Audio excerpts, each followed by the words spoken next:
पिछले एपिसोड में हमने देखा था कि मोचन लिंजी नाम की एक मास्टर के पास आया हुआ था जो कि एक फॉर्मेशन मास्टर होती है और उसको फॉर्मेशन के बारे में बहुत सारी जानकारी है। तो मोचन को यहाँ पर लिंजी से ट्रेनिंग लेनी थी। पहले तो लिंजी इसके लिए मना कर देती कि मैं तुम्हें ट्रेनिंग नहीं देने वाली क्योंकि मैं लड़कों को ट्रेनिंग नहीं देती हूँ। पर मोचन यहाँ पर हिम्मत नहीं हारता, वो कई बार उसको मनाने की कोशिश करता है। तो यहाँ पर लिंजी कुछ टेस्ट लेती है मोचन का कि मोचन सच में इस काबिल है भी या फिर नहीं है। टेस्ट के मुताबिक मोचन को कई सारे फॉर्मेशन को डिस्ट्रॉय करना था, वो भी एक अटैक के अंदर। तो मोचन अपनी काबिलियत का प्रदर्शन करते हुए और अच्छा परफॉर्मेंस दिखाते हुए जो भी टेस्ट वगैरह देती है लिंजी, उन सारे टेस्ट को एक के बाद एक करते हुए वो पूरा करता गया था, जिस चीज से तो लिंजी काफी ज्यादा इंप्रेस हो जाती है और वो कहती है कि ठीक है, मैं तुम्हें ट्रेनिंग देने के लिए तैयार हूँ। तो अब लिंजी के जरिए मोचन की ट्रेनिंग शुरू हो चुकी थी, जिसके बाद यहाँ से ये एपिसोड शुरू होता है। तो इस एपिसोड की शुरुआत में मोचन फॉर्मेशन हाउस के अंदर आया हुआ था, जहाँ पर लिंजी ने भी अपनी कल्टीवेशन की थी। यहाँ पर जैसे ही मोचन आया होता है उसको वहाँ पर एक बटरफ्लाई नजर आती है जो कि बहुत ज्यादा मिस्टीरियस लग रही थी। मोचन यहाँ पर आने के बाद इस जगह को अच्छे से एक्सप्लोर ही कर रहा था कि ये जगह है कैसी और यहाँ पर किस तरह से वो कल्टीवेशन कर सकता है। तो जैसे वो यहाँ पर आता है ना, वहाँ पर एक मिस्टीरियस सा फॉर्मेशन एक्टिवेट हो चुका था और उसने मोचन को चारों तरफ से घेर लिया था। देखते ही देखते यहाँ पर एक नहीं बल्कि कई सारे फॉर्मेशन एक के बाद एक करते हुए एक्टिवेट होने लग गए थे। मोचन देखकर समझ नहीं पाता कि असल में यहाँ पर हो क्या रहा है, जिसके बाद देखते ही देखते उसके सामने एक ह्यूमन जैसी मूर्ति आती है। वो मूर्ति बिल्कुल लिंजी जैसी ही लग रही थी और उसी मूर्ति के ऊपर ना लिंजी की एक सोल भी रखी होती है जो कि इस पूरी की पूरी जगह को कंट्रोल कर दी है और यहाँ पर क्या करना है क्या नहीं करना है वो उसके ही कंट्रोल में आता है। तो मोचन ये देखकर बिल्कुल हैरान रह चुका था कि ये तो सच में एल्डर लिंजी ही है। अब यहाँ पर लिंजी ओरिजिनल वाली तो नहीं थी बल्कि उसकी सोल पावर थी। तो ये जो लिंजी होती है ना, वो तुरंत अपनी पावर को एक्टिवेट करती है और मोचन के ऊपर अटैक करने लग गई थी। अब यहाँ पर आने के बाद मोचन अपनी प्रैक्टिस करने के लिए आया ना, तो उसकी प्रैक्टिस बहुत ज्यादा हार्ड होगी, इतनी ज्यादा हार्ड की जितनी हार्ड उसने प्रैक्टिस कभी ना की हो। उसको हर चीज का मुकाबला करना पड़ेगा अगर वो यहाँ पर खुद के सारे फॉर्मेशन को अच्छी तरह से मास्टर करना चाहता है। तो सोल वाली लिंजी एक के बाद एक करते हुए कई सारे अटैक करती है मोचन के ऊपर। उसके अटैक इतने ज्यादा ब्रूटल थे कि जिसका हिसाब ही नहीं लगाया जा सकता। और मोचन यहाँ पर कई सारे फॉर्मेशन को वैसे भी लिंजी के डिस्ट्रॉय करके आया हुआ था, तो उसको पता था कि लिंजी के फॉर्मेशन को कैसे ब्रेक किया जाता है। तो वो यहाँ पर वो जो सोल होती है लिंजी की, उसके ऊपर अटैक करते हुए उसको डिस्ट्रॉय करता है। लेकिन एक के बाद अब दो सोल वहाँ पर एक्टिवेट हो चुकी थी। अब दोनों से यहाँ पर मोचन को मुकाबला करना पड़ेगा। एक तो पहले से भारी पड़ रही थी, अब दो यहाँ पर आ चुकी थी और दोनों यहाँ पर मोचन के पीछे पड़ जाते हैं। मोचन दोनों का मुकाबला करता और उनके अटैक को रोकने की कोशिश में लगा हुआ था। जैसे जैसे वो यहाँ पर सोर्स ढूंढने लगता है कि कैसे वो इस लिंजी की सोल को डैमेज कर सकता है, तो उसको पता चलता है कि यहाँ पर जो बड़ी वाली मूर्ति रखी है ना लिंजी की, अगर उसको डैमेज कर दिया जाए, उसको डिस्ट्रॉय कर दिया जाए, तो उसके सोल वगैरह सब खत्म हो जाएंगे। मोचन यहाँ पर अटैक करते हुए उस बड़ी वाली मूर्ति को खत्म करने की कोशिश तो करता है, लेकिन अफसोस कि इसका उतना कुछ खास फायदा होता नहीं। जैसे ही मूर्ति यहाँ पर डिस्ट्रॉय हुई थी, वो फिर से वापस से जुड़ने लग जाती है। पूरी की मूर्ति वापस से जुड़ चुकी थी और मूर्ति जुड़ने के बाद तो जहाँ पहले दो सोल थी लिंजी की, अब दो से कहीं गुना ज्यादा हो चुकी थी। जिसका मतलब ये था कि मोचन जितना भी यहाँ के चीजों को डिस्ट्रॉय करने की कोशिश करेगा, जितना भी वो अटैक रोकने की कोशिश करेगा, वो अटैक उतना ही ज्यादा बढ़ता जाएगा। जितनी भी यहाँ पर लिंजी की सोल मौजूद थी, उस सभी के अंदर एक अलग अलग तरह की पावर थी। किसी के पास लाइटनिंग की पावर होती है, किसी के पास थंडर की पावर होती है, किसी के पास वाटर एलिमेंट की पावर होती है, किसी के पास अलग अलग तरह की पावर होती है। हर तरह के एलिमेंट और अलग अलग मिस्टीरियस टेक्निक से मिलकर बने हुए थे। तो मोचन की प्रैक्टिस इस तरह से हो जाएगी कि वो हर एक एलिमेंट के हर एक अटैक जो होंगे ना, उन सभी को अगर वो यहाँ पर अच्छा परफॉर्मेंस दिखाता है तो फ्यूचर में भी रोक पाएगा। मोचन कहते हैं कि जितने भी सोल वगैरह का अटैक हो रहा है ना, ये बहुत ज्यादा मिस्टीरियस है। जैसे कि मतलब एक बार मैं इसको डिस्ट्रॉय कर दूं तो अगली बार जब यहाँ पर सोल फिर से आती है तो वो पहले से भी ज्यादा स्ट्रॉन्ग होती है, इतने ज्यादा स्ट्रॉन्ग कि उसका मुकाबला करना टफ हो जाता है। लेकिन मोचन ऐसे हार तो नहीं मान सकता था। वो यहाँ पर वापस से अपनी पावर को एक्टिवेट करता है और एक बार फिर से वो जो बड़ी वाली मूर्ति होती है ना लिंजी की, वो उसके ऊपर अटैक करने के लिए जा चुका था। वो उस मूर्ति को, उसके अटैक को, उसके हर एक तरह के जो फॉर्मेशन थे उसको समझ रहा होता है और उसके बाद वो उसके ऊपर अटैक करने के लिए तैयार था। लेकिन जितना भी वो अटैक करता, हर बार लिंजी की सोल आकर उसके अटैक को रोक लिया करती। मुझे समझ जाता है कि मैं इतना आसानी से तो इसके अटैक को ना तोड़ सकता हूँ, न ही इस मूर्ति को डिस्ट्रॉय कर सकता हूँ। अगर मुझे ये काम करना है तो मुझे कोई दूसरा तरीका अपनाना होगा, ऐसा तो यहाँ पर काम नहीं बनेगा। मोचन यहाँ पर जितने भी अटैक को रोकने की कोशिश करता, उसकी स्पेशल पावर जो थी ना, वो एग्जॉस्ट होते जाती। मतलब मोचन यहाँ पर कमजोर होता जा रहा था। वो अपनी पावर को खर्च कर रहा था यहाँ पर सभी अटैक को रोकने में, लेकिन फिर भी उतना फायदा होता नहीं, बल्कि वो उल्टा कमजोर ही होता जा रहा था। पर ऐसा रहा तो ये सारे के सारे फॉर्मेशन एक पल ऐसा भी आएगा जब यहाँ पर मोचन की जान ले लेंगे। मोचन कहता है कि मैं तो यहाँ पर अपना स्पेशल आई फॉर्मेशन को अच्छे से कंट्रोल करने के लिए, उसको मास्टर करने के लिए आया हुआ था, लेकिन यहाँ पर मुझे नहीं लगता कि मैं उसको कर पाऊंगा। जब तक मैं अपने स्पेशल आई फॉर्मेशन को एक्टिवेट ना कर लूं, उसको कंट्रोल ना कर लूं ना, तब तक कि मुझे नहीं लगता कि मैं इन सारे के सारे सोल वगैरह के अटैक को रोक सकता हूँ। लेकिन कुछ भी हो जाए, मैं यहाँ पर आया हूँ तो खाली हाथ तो नहीं जाने वाला। तो मोचन तुरंत यहाँ पर अपनी कॉन्स्टिलेशन सूत्रा और फोर गॉड जो टेक्निक थी ना, उसको एक्टिवेट कर लेता है। और जैसे उसने इसको एक्टिवेट किया था, एक के बाद एक करते हुए जितनी भी उस सूत्रा गॉड टेक्निक के अंदर स्पिरिट्स होती है ना, वो बाहर निकल कर आने लग जाती है और वो सभी अपनी पावर का यूज करते हुए एक बहुत ही कमाल का फॉर्मेशन क्रिएट कर लेती है, जिस फॉर्मेशन के अंदर सूत्रा गॉड की सारी पावर थी। और यहाँ पर ये फॉर्मेशन तैयार था उस जो लिंजी की स्टैचू बना हुआ है उससे लड़ने के लिए और उसके सारे के सारे सोल अटैक से लड़ने के लिए। और जैसे यहाँ पर ये अटैक लगता है ना, ये अटैक सच में इतना ज्यादा ब्रूटल था कि सब के सब यहाँ पर अटैक डिस्ट्रॉय हो जाते हैं, जिस वजह से वहां पर एक बहुत ही जोर का धमाका होता है। मोचन को लग रहा था कि फाइनली उसने यहाँ पर ये काम कर दिया, जितने भी अटैक वगैरह थे यहाँ के उसने सबको डिस्ट्रॉय कर दिया।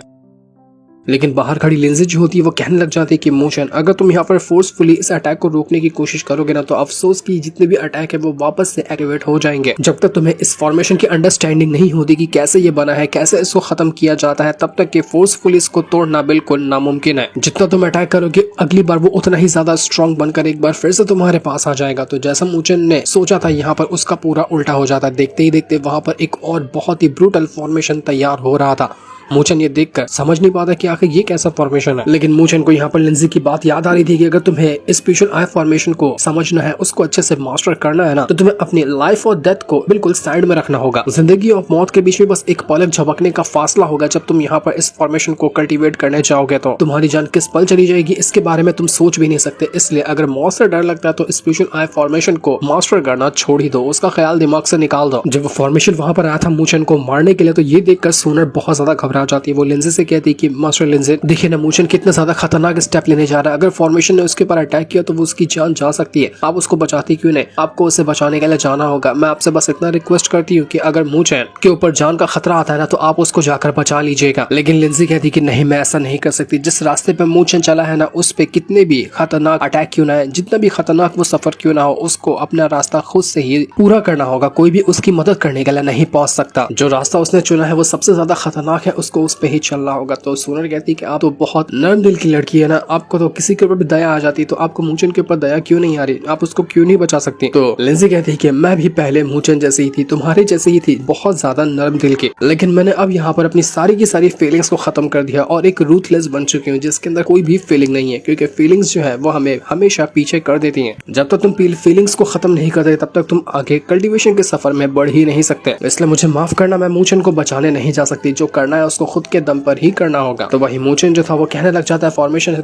से कि ठीक है, अगर तुझे मेरी जान ही ले ली है ना तो आजा, मेरी जान ले ले, मैं खड़ा हूँ यहाँ पर, मैं तुझसे डरता नहीं हूँ। अगर मुझे स्ट्रॉन्ग बनकर दिखाना है तो तेरे जैसे छोटे मोटे फॉर्मेशन मेरा कुछ नहीं बिगाड़ सकते। उस फॉर्मेशन का जो अटैक था वो इतना ज्यादा ब्रूटल था कि मोचन यहाँ पर पूरा जल कर राख होने लग जाता है। उसका पूरा कपड़ा जल चुका था, सब कुछ उसका जलने लग जाता है। उसका पूरा शरीर जो था जगह जगह से जल कर राख होने लग गया था। मोचन कहता है कि ये फॉर्मेशन बहुत ज्यादा स्ट्रॉन्ग है, जो मेरे लिमिट के बाहर जा रहा है। ये फॉर्मेशन इतना ज्यादा स्ट्रॉन्ग है ना और इतना ज्यादा गर्म है कि मुझे लग रहा है कि मेरे शरीर के अंदर दौड़ने वाला खून भी अब उबल रहा है, मेरा खून तक उबलने लग गया। इतनी ज्यादा मुझे तकलीफ हो रही है, लेकिन मैं नहीं रुकूंगा। मुझे पता है कि मुझे हर एक तरह के खतरों का मुकाबला करना पड़ेगा, तब जाकर मैं अपने स्पेशल आई फॉर्मेशन को मास्टर कर सकता हूँ। मुझे यहाँ पर कहने लग जाता है कि मैंने इतने सालों से कल्टीवेशन की शुरुआत की है, सब कुछ इतना मेहनत करके यहाँ तक के पहुंचा हूँ, इसके लिए नहीं कि बस यहाँ पर आने के बाद अपना सफर खत्म कर लो और मैं मारा जाऊँ। मेरा सफर यहाँ से खत्म नहीं हुआ बल्कि यहाँ से शुरू ही हुआ। तो मैं आखिर कैसे मर सकता हूँ? मैं नहीं मर सकता, वो भी एक मामूली से फॉर्मेशन के हाथों, जो कि मुझसे गवारा बिल्कुल भी नहीं होगा। मोचन तुरंत यहाँ पर अपने पगोड़ा आर्ट को समन कर लेता है, जो कि वही उसके माँ की दी हुई टेक्निक थी। जैसे पगोड़ा आर्ट समन हुआ था, यहाँ पर वो मोचन को चारों तरफ से प्रोटेक्ट करने की कोशिश करता है, क्योंकि पगोड़ा आर्ट उसकी एक प्रोटेक्टिंग टेक्निक ही है जो उसको हर खतरों से बचाती है। जैसे ही यहाँ पर लिंजी देखती है मोचन के पास पगोड़ा आर्ट है, वो उसको देखकर बिल्कुल हैरान रह जाती है कि मोचन तुम्हारे पास ये कैसे आया? सूनर भी हैरान कि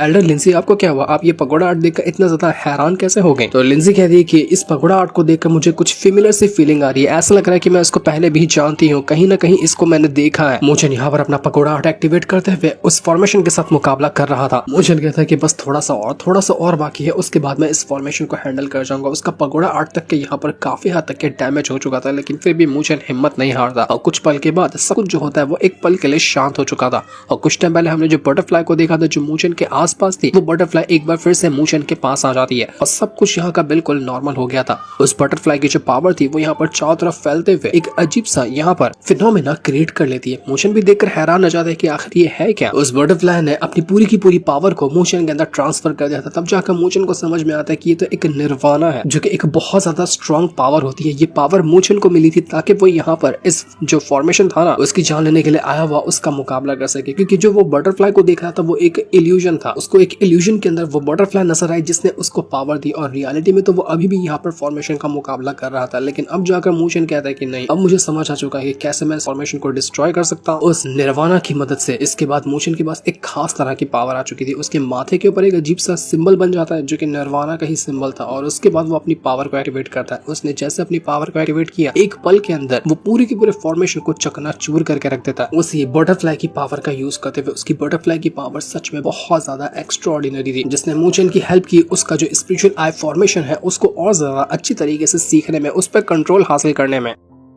तो जैसे ये हुआ था, मूचेन उस फॉर्मेशन हाउस के अंदर से बाहर निकल कर आ जाता है। वो बाहर तो आया था, लेकिन वो इतना ज्यादा इंजर्ड था जिसका हिसाब भी नहीं लगाया जा सकता। वो ना तो अपने पैरों पे खड़ा हो पा रहा था, ना ही वो चल पा रहा था। तो लिंजी जो होती है वो जल्दी से जाकर उसको कंट्रोल करती है, उसको संभालती है। मूचेन कहता है कि उस स्पेशल आई फॉर्मेशन का क्या मैं उसको अभी तक की पूरी तरह से मास्टर कर पाया हूँ या नहीं कर पाया, वो मैं नहीं जानता। तो लिंजी उससे कहती है कि देखो, तुमने वो किया हो या ना किया हो, लेकिन तुमने जो अभी किया है ना, वो सच में लाजवाब था। तुमने अपनी पावर को भी गेन किया है और अब तुम हर तरह के खतरों का मुकाबला कर पाओगे। इसलिए खुद पे और ज्यादा प्रेशर मत डालो, थोड़ा आराम करो, थोड़ा सा खुद को रिकवर करो, वरना तुम अपनी जान गंवा दोगे। तो ये देखकर सोनर कहने लग जाती कि चलो कम से कम। अब तो यहाँ पर लिंजी ने मूचेन का ख्याल रखा। वो इतना ज्यादा बाहर से रूथलेस बनना हुआ दिखाती है, लेकिन अंदर से वो रूथलेस नहीं है। उनके अंदर अभी भी फीलिंग है बाकियों के लिए। लिंजी तो मूचेन को वहां से ले जाती है ताकि वो थोड़ा सा आराम कर सके, थोड़ा सा खुद को रिकवर कर सके। वो मूचेन के लिए एक खास तरह की चाय बनाती है, उससे कहने लग जाती है कि ये चाय लो, ये चाय तुम्हें थोड़ा सा रिकवर करने में हेल्प करेगा, क्योंकि हमने तुमने पूरी की पूरी जो पावर है उसको एग्जॉस्ट कर दिया है, जो कि बहुत भारी असर करेगा तुम्हारे ऊपर। इसलिए ये चाय पियो, खुद को रिकवर कर लो। तो मूचेन भी ये देखकर काफी ज्यादा खुश हो जाता है और लिंजी का शुक्रिया करता है कि आपका शुक्रिया मेरा ख्याल रखने के लिए। जब मूचेन यहाँ पर लिंजी को देखता है तो वो थोड़ी सी परेशान लग रही थी, मानो कि वो कुछ पूछना चाह रही हो। तो वो मूचेन उससे पूछ ही लेता है कि क्या हुआ, आपको कुछ मुझसे पूछना है क्या? अगर आपको कुछ पूछना है तो आप बेफिक्र मुझसे सवाल कर सकती हैं। तो लिंजी यहाँ पर मूचेन से कहने लग जाती है कि मुझे बताओ कि वो जो तुम्हारे पास पगोड़ा है वो कहाँ से तुम्हें मिला? मैंने तुम्हें देखा था उसका इस्तेमाल करते हुए, तो ये तुम्हें मिला कहाँ से है? मूचेन ये सुनकर हैरान हो जाता है कि पगोड़ा आर्ट, इसको पगोड़ा आर्ट के बारे में कैसे पता चला और आखिर ये इतना ज्यादा इंटरेस्टेड क्यों है पगोड़ा आर्ट के अंदर? तो मूचेन यहाँ पर कहता है कि ये तो एक मामूली सी डिफेंस टेक्निक है जो कि मैं यहाँ पर कल्टीवेट करता हूँ, मुझे काफी टाइम पहले ये मिला था। वो सच्चाई नहीं बताता कि वो टेक्निक उसको उसकी माँ ने दी थी, लेकिन इज्जत समझ जाती है कि मूचेन झूठ कह रहा है। वो उसका हाथ पकड़ लेती है और जैसे उसका हाथ पकड़ती है, दूर से सोनर ये सारी चीजें देख लेती है। वो कहती है कि ये क्या हो रहा है दोनों के बीच में, कहीं इनका कुछ चक्कर तो नहीं चल रहा ना? मैं भी जाती हूँ लूली को सारी की सारी बात बताने के लिए कि ये दोनों यहाँ पर क्या कर रहे हैं। तो वो तुरंत चली जाती है लूली के कमरे के अंदर, जहाँ पर वो देख पाती है कि लूली किसी से बातें कर रही है। तो जैसे यहाँ पर लूली को लगता है कि कोई यहाँ पर आया है, तो वो कहती है कौन है वहाँ पर? तो सोनर ये देख कर वहाँ से भागने लग जाती है, पर लूली को पता चल चुका था कि ये सोनर थी जो कुछ सुनने के लिए यहाँ पर आई थी। वो हैरान हो जाती है कि सोनर यहाँ पर क्या कर रही थी। इसके बाद हम देख पाते हैं कि लूली जिससे बात कर रही थी ना, वो कोई और नहीं बल्कि वो श्याओ श्याओ थी, यानी कि श्याओयान की बेटी। लूली से कहने लग जाती है कि मैंने बिल्कुल भी नहीं सोचा था कि आप यहाँ पर आएंगे और आप अपने सुप्रीम लॉर्ड रैल्म को ब्रेक थ्रू कर चुके होंगे, ये तो बहुत अच्छी बात है। तो श्याओ श्याओ कहती है कि ये तो खास बात है ही मेरे अंदर, मैं बनी हूँ अलग तरह से, तो मेरे लिए बड़े रैल्म को ब्रेक थ्रू करना उतना ज्यादा मुश्किल नहीं होता है। वैसे हाँ, मैं तुम्हें बताना चाहती हूँ कि मेरे फादर ने मुझे कहा था तुम्हारे ग्रैंडपा से मिलने के लिए, तो मैं उनसे मिलने के लिए गई थी। मैं उनकी कंडीशन तुम्हें बताती हूँ कि वो अभी थोड़ा ठीक है और इम्प्रूव कर रहे हैं, लेकिन तुम्हारा लुओ क्लान, उसके बारे में मैं नहीं कह सकती, क्योंकि लुओ क्लान दिन ब दिन कमजोर होता जा रहा है और ऐसा ही रहा तो लुओ क्लान जल्द ही खत्म हो जाएगा। तो ये सुनकर लूली थोड़ी सी उदास हो जाती है। श्याओ श्याओ से कहती कि तुम्हें उदास होने की जरूरत नहीं है, मैं हूं ना तुम्हारे साथ, हम दोनों मिलकर तुम्हारे लुओ क्लान को प्रोटेक्ट करेंगे। फिर उसके बाद कोई भी तुम्हारे लुओ क्लान के ऊपर आंख उठाकर भी नहीं देख पाएगा। लूली यहाँ पर श्याओ श्याओ से कहती कि सीनियर, आपका बहुत बहुत शुक्रिया जो आप मेरे लिए इतना कुछ सोचती है। तो श्याओ श्याओ कहती कि अरे मैं तुम्हारे बारे में क्यों नहीं सोचूंगी, क्योंकि तुम मेरी बेस्ट फ्रेंड हो, तुम्हें इतना ज्यादा मुझे रिस्पेक्ट देने की कोशिश नहीं करनी चाहिए। हम दोनों बिल्कुल एक दोस्त की तरह हैं, तो दोस्त की तरह ही रहेंगे और तुम्हारे लिए मैं इतना तो कर ही सकती हूँ। लूली यहाँ पर श्याओ श्याओ से कहने लग जाती कि आप तो अपनी सोल को यहाँ पर भेजी हुई हो, आपका जो ओरिजिनल बॉडी है वो तो कहीं और है, लेकिन इस टेक्निक को आपने मुझ पर यानी मुझसे मिलने के लिए वेस्ट क्यों कर दिया? आपको किसी इमरजेंसी के लिए अपनी सोल पावर को यूज करना चाहिए था ना। तो श्याओ श्याओ कहती कि हाँ, माँ ने मुझे ये टेक्निक दी थी कि मैं कहीं पे भी अपनी सोल को भेज सकती हूँ अगर मुझे कुछ इमरजेंसी हुई तब, लेकिन तुम्हें पता है ना कि मैं कितनी ज्यादा स्ट्रॉन्ग हूँ, तो मुझे ऐसी इमरजेंसी कहाँ ही आएगी। तो मैंने सोचा कि इस टेक्निक का यूज करते हुए तुमसे ही बात कर लिया जाए, इसलिए मैं तुम्हारे पास आई हूँ। और वैसे भी अगर मैं किसी मुसीबत में पड़ती हूँ तो मेरे फादर और मेरे मास्टर तो है ही मुझे यहाँ पर बचाने के लिए, वो कहीं से भी आ जाएंगे मुझे प्रोटेक्ट करने को। लेकिन लूली कहती कि देखो, तुम्हारे फादर फ्लेम एम्पायर को ना तुम्हारी टेंशन हो रही होगी, तो आइंदा कभी भी मुझसे मिलना होना तो मुझे बस एक लेटर लिख देना, हम लेटर के जरिए बात कर लेंगे। तुम यहाँ पर आओगी तो तुम्हारे लिए वो परेशान हो जाएंगे। तो यहाँ पर श्याओ श्याओ कहती कि ठीक है समझ गई, मुझे लग रहा है कि तुम्हें मुझसे बात नहीं करनी है, इसलिए तुम यहाँ पर नाटक कर रही हो। ठीक है, आइंदा कभी नहीं आऊंगी तुम्हारे पास में। अब तो खुश हो ना तुम? यहाँ पर पर थोड़ा सा फनी सीन हो गया था, जहाँ पर शाओ भी हंसने लग जाती है और लोली भी हंसने लग जाती है। इसके बाद हम यहाँ पर देख पाते हैं लिंजी को, जो मूचन को घसीटते हुए कहीं ले जा रही थी। मूचन ने झूठ कहा था कि वो पगोड़ा आर्ट एक नॉर्मल सी टेक्निक है, तो उसी की डिटेल बताने के लिए वो लिंजी मूचन को एक दूसरे कमरे के अंदर लेकर आती है और यहाँ पर लाने के बाद वो कहती है कि सामने इस लड़की की पेंटिंग देख रहे हो, क्या तुम इस लड़की को जानते हो, क्या तुमने कभी भी इस लड़की को देखा है। मूचन जब उस लड़की की पेंटिंग देखते हैं ना, उसको एक जोरदार झटका लगा, क्योंकि वो लड़की की पेंटिंग किसी और की नहीं बल्कि मूचन की ही माँ की थी। लिंजी कहती है कि क्या सच कह रहे हो तुम, क्या ये तुम्हारी माँ है। तो मूचन कहता है कि हाँ, मुझे ऐसा फीलिंग आ रही है कि वो मेरी माँ है। हालांकि मैंने उन्हें कभी भी देखा नहीं है अपनी आंखों से, लेकिन इनको देखकर मुझे ऐसा लगा कि यही मेरी माँ है और मेरी ये फीलिंग जो है ना वो कभी भी झूठ नहीं कह सकती। मैंने कहा ये मेरी माँ है तो वो वही होंगी। अगर आपके पास ये पेंटिंग है तो आप मेरी माँ को जानती होंगी, तो प्लीज बताइए कि मेरी माँ कहाँ पर है, क्या वो ठीक है, कहाँ से वो आती है, क्या उनका राज है। मुझे सब कुछ आपसे जानना है, आप मुझे प्लीज बताइए, उनके बारे में कुछ भी बता दीजिए।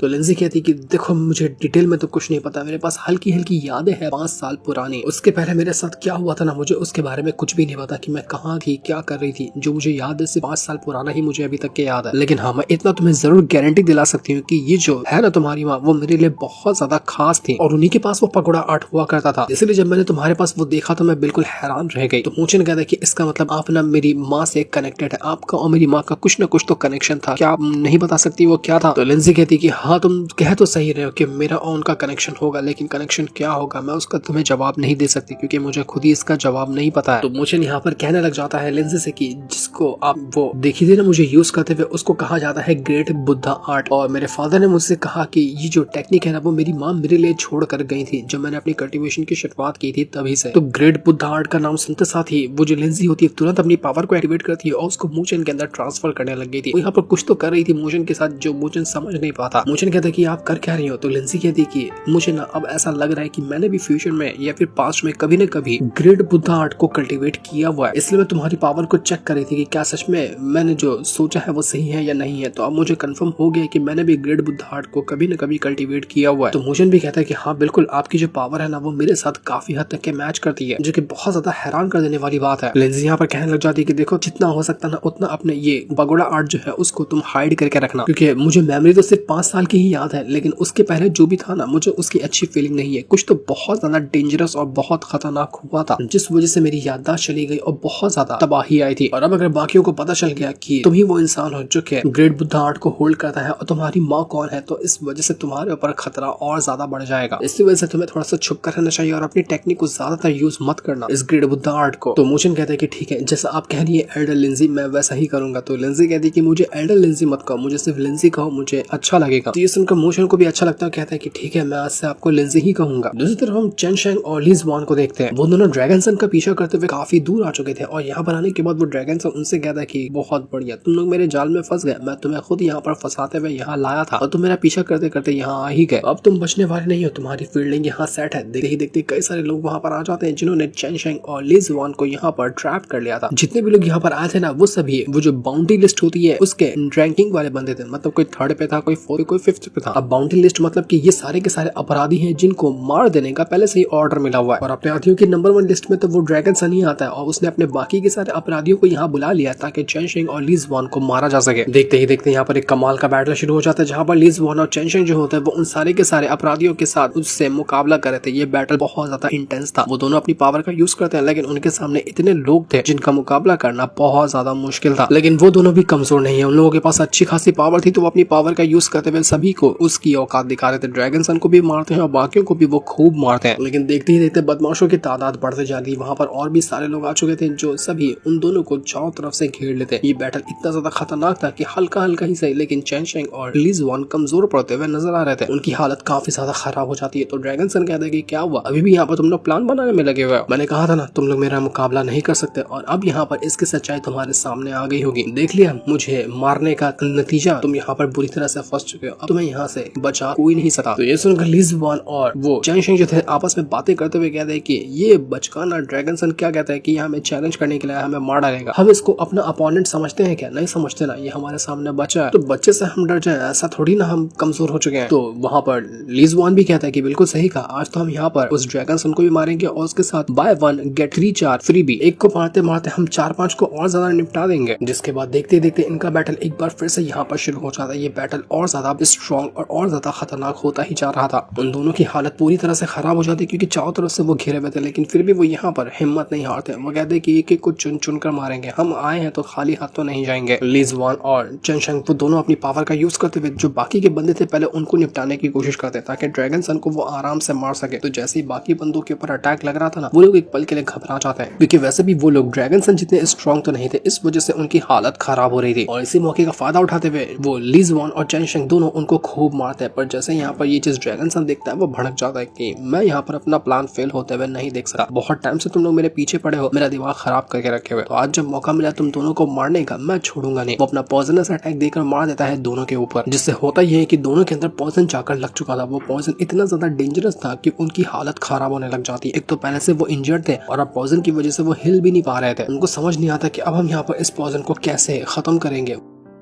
वो ड्रैगन सन कहता है कि बस बस बहुत हो गया, अब तुम यहाँ पर और ज्यादा उछल नहीं सकते। जब से तुम लोगों ने अपना एटीट्यूड दिखा लिया, अपनी पावर दिखा लिया, अपना सब कुछ दिखा लिया, अब मेरी बारी है। अब मैं अपना खेल तुम्हें दिखाता हूँ कि मैं कौन सी तैयारी के साथ यहाँ पर आया। वैसे खाली हाथ तो नहीं आया था मैं। जिसके बाद देखते ही देखते बाकी के जितने भी बंदे थे ना, वो सभी वापस से तैयार हो जाते हैं उन दोनों को मारने के लिए। ड्रैगन सन कहता है कि अब जो खेल होगा ना वो चूहे बिल्ली का होगा, हम यहाँ पर शिकार होंगे। ऐसा तुम सोचकर यहाँ पर आए थे, लेकिन अब यहाँ पर गेम उल्टा हो चुका है। अब हम यहाँ पर शिकारी हैं और तुम यहाँ पर शिकार हो, तो भागो, जहाँ तक भाग सकते हो भागो। ली ज़ुआन और चेन शेंग समझ चुके थे कि अब यहाँ पर रुकना ठीक नहीं है। पॉइजन की वजह से वो लोग किसी भी टाइम पे बेहोश हो सकते हैं। इस वजह से वो दोनों वहां से भागने लग जाते हैं ताकि जैसे जैसे अपनी जान बचा सके। लेकिन जैसे ये लोग भाग रहे थे, वो बदमाश लोग कहते हैं कि इनको ऐसे जाने नहीं देंगे, बड़ी मुश्किल से ये लोग हाथ आए हैं, इनको आज तो मारना होगा ही। तो ड्रैगन सन कहता है कि ये दोनों तो मेरे बाएं हाथ के खेल है, इनको मारना, लेकिन कोई और भी है जिसको मैं आराम से मारना चाहता हूँ। इसको तो मैंने खाली शिकार बनाया। अब जब यहाँ पर चेन शेंग और ली ज़ुआन की हालत खराब हुई है ना, तो इसको बचाने के लिए एक दूसरा बंदा आएगा जो मेरा सबसे मेन टारगेट है। और यहाँ पर वो बात किसी और की नहीं बल्कि मू चेन की कर रहा था, क्योंकि ली ज़ुआन और चेन शेंग के बारे में जब मू चेन को पता चलेगा वो उसको बचाने के लिए जरूर आएगा। और जब वो यहाँ पर आएगा तो वो ड्रैगन सन उनकी जान ले लेगा। उन दोनों की हालत पूरी तरह से खराब हो चुकी थी। वो अब यहाँ पर वापस सेक्ट तक भी नहीं पहुंच पा रहे थे और वो अधमरे हो चुके थे। तो चेन शेंग जो होता है उसके पास एक पिल होती है जिसके जरिए वो उसकी पावर को एक्टिवेट करने लग गया था। ये पावर के जरिए वो बताना चाह रहा था अपने सेक्ट में कि यहाँ पर हुआ क्या है, वो लोग मुसीबत में पड़ चुके और उनको हेल्प चाहिए। तो अब क्या लगता है कि मू चेन यहाँ पर उनकी हेल्प करने आएगा और ड्रैगन सन के वो जाल में फंसेगा, या फिर वो ड्रैगन सन के चाल को ही उल्टा कर देगा और उसका गेम बचा देगा? ये तो हमें पता चलेगा नेक्स्ट एपिसोड के अंदर, जिस सीन को दिखाते हैं। साथ ही ये वाला एपिसोड यहीं पर एंड हो जाता है। Thanks for watching.